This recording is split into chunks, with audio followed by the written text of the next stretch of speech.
जुवांवा प्रमाणे जेजू क्रिस्ताचें शुभ वर्तमान 22:5 वड 17-33।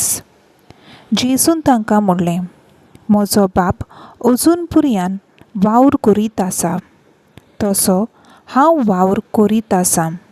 ह्या पासत जुदेव अदिकूच ताका जिवेशी मारूंक सोदताले, कारण तो न्हयच सोनवार मोडटालो, पूण देवाक आपलो बाप म्हणून आपणाकूच देवा सारको करतालो।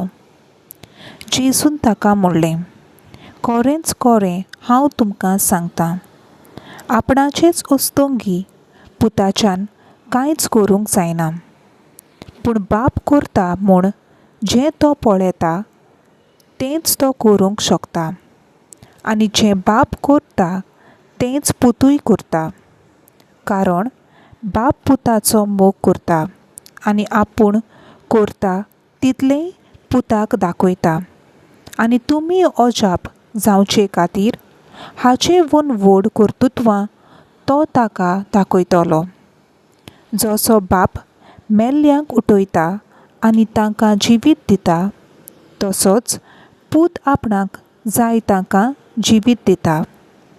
जसो बापाक मान दितात, तसोच पुताक सगल्यांनी मान दिवचो म्हूण बाप कोणाचीच मनसुबी करिना, पूण ताणें मनसुबी करचो सगलो अधिकार पुताच्या हातांत दिला।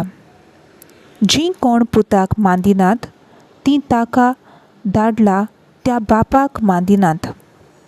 खरेंच खरें हांव तुमकां सांगतां, जीं कोण म्हजें उतर आयकतात आनी म्हाका धाडला ताचेर बाबत दवरतात, तांचें सवें सासणीक जिवीत आसा।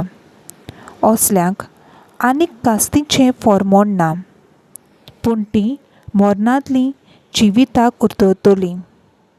खरेंच खरें हांव तुमकां सांगतां, मेल्लीं मनशां देवाच्या पुताचो ताळो आयकतलीं, आनी जीं कोण तो आयकतात तांकां जिवीत मेळटलें। असलो वेळ येवचो जालो, होच तो वेळ, कारण जशें बापाक जिवीत आपणाचेंच सवें आसा, तशेंच पुताकूय जिवीत ताचेंच सवें आसचें म्हूण बापान ताका देणें केलां, आनी मनसुबी करची ताका पदवी दिल्या, कित्याक तो मनशाचो पूत। हाचे विशीं अजाप जावं नाकात। समाधीनी आसात तीं सगळीं ताचो ताळो आयकून तांतलीं भायर सरतलीं।